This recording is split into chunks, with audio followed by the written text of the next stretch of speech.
A ver, pensemos por un momento en la Argentina de principios del siglo XX.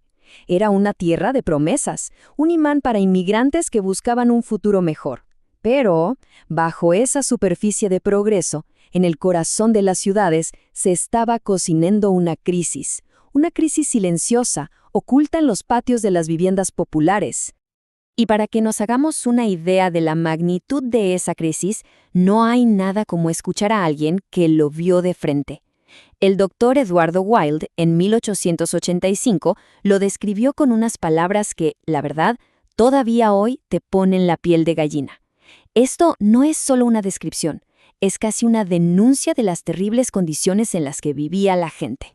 Así que acá tenemos el choque de dos mundos, ¿no? Por un lado, la cruda realidad del conventillo, enfermedad, amontonamiento, desesperanza. Y por el otro, una visión completamente nueva, casi un sueño. La promesa de salud, de espacio, de dignidad, de algo tan básico como tener tus propios servicios. Esta es la historia de cómo se intentó pasar de una columna a la otra. Bueno, para entender esta transformación, primero hay que meterse de lleno en el problema, en la enfermedad que carcomía a la ciudad, la crisis del conventillo. Ok, y acá es donde la cosa se pone cruda. No hablamos solamente de pobreza, sino de un sistema de vida que era una bomba de tiempo sanitaria.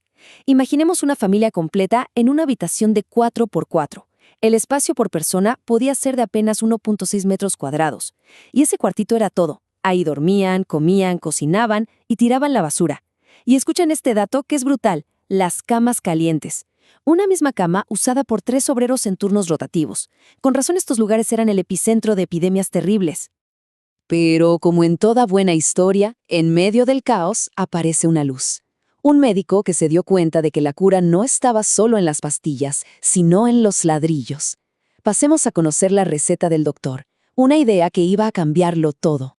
El doctor Eduardo Wilde fue un pionero en algo que para la época sonaba, a ciencia ficción: la higiene pública. ¿Y qué era esto? Era una idea radical. La salud de una persona no dependía solo de su cuerpo, sino de su entorno. O sea, tu casa, el aire que respirabas, la planificación de tu ciudad, todo eso era medicina. Y el propio Wilde lo dijo clarísimo.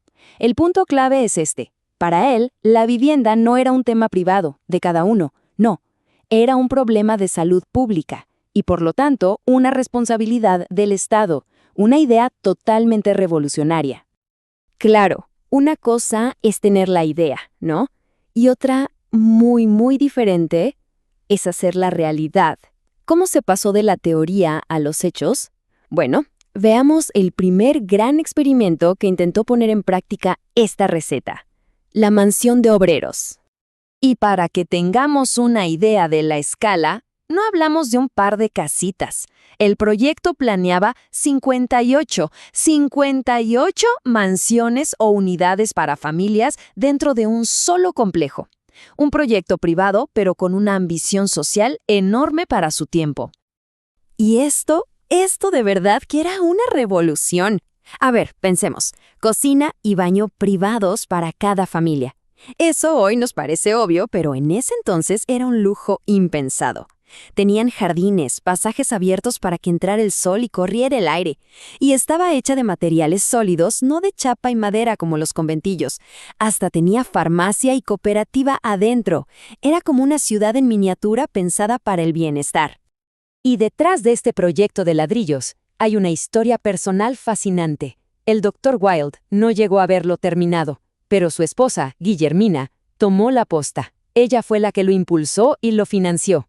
Y acá viene un dato de color histórico increíble. Se dice que Guillermina tuvo un romance secreto por años con el expresidente Julio Argentino Roca. Una historia de amor y poder que corría en paralelo a esta revolución social. Lo interesante es ver cómo esta idea no se quedó ahí. Fue una semilla que fue creciendo por décadas. Miren la línea de tiempo. En los 80s, Wilde habla de higiene pública. En 1920 se construye la mansión de obreros. Décadas después, en los 40s, otro médico, Ramón Carrillo, lleva la idea más allá con el urbanismo sanitario. Y para 1947, el Estado ya está construyendo barrios enteros. Vemos cómo un concepto evoluciona y escala. Y este es el punto clave. La idea no se detuvo en un solo edificio, creció hasta soñar con barrios enteros. Para entender este salto de escala, tenemos que hablar de la siguiente figura fundamental en esta historia, el doctor Ramón Carrillo. Carrillo, básicamente, tomó la idea de Wilde y la llevó al siguiente nivel. Creó algo llamado urbanismo sanitario. La idea es genial, pensar en la ciudad entera como si fuera un paciente. Y la arquitectura y el urbanismo eran la medicina para curar sus enfermedades, sus patologías, el amontonamiento, la falta de parques, la contaminación. Y su filosofía queda perfecta en sus propias palabras. Para Carrillo, no alcanzaba con tener hospitales para curar a los enfermos. El Estado tenía la obligación de construir comunidades sanas desde el vamos. ¿Y en qué se tradujo todo esto? En el barrio obrero. Ojo, ya no era un solo edificio. Era un proyecto del Estado para construir una comunidad entera, con su centro cívico, sus parques, sus escuelas. Fue, de alguna manera, la prueba final del urbanismo sanitario, un intento de construir salud desde los cimientos de un pueblo. Bueno, ya viajamos más de un siglo en el tiempo. ¿Pero qué pasó con todo esto? ¿Quedó solo en los libros de historia? Vamos a ver la prueba de que no, de que esta idea sigue de pie. Y uno podría preguntarse, ¿no? Después de tanto tiempo, ¿realmente importa esta historia hoy? La respuesta es un sí, y un sí rotundo. Porque en Berisso, la mansión de obreros no es una ruina que se visita, es un legado que se vive todos los días. Miren, los datos hablan por sí solos.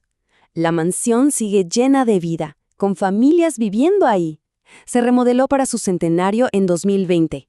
Está protegida como patrimonio arquitectónico. Es una parada obligada para el turismo. Y lo más importante, sigue siendo un símbolo de esa lucha por un techo digno. Y con esto cerramos. Hace un siglo, el gran monstruo a vencer era el conventillo. Y la respuesta fue pensar la vivienda como una cuestión de salud. La pregunta que nos queda flotando y que es súper actual es, hoy, en pleno siglo XXI, ¿cuál es nuestro conventillo? ¿Cuál es el gran desafío de vivienda que tenemos que resolver ahora?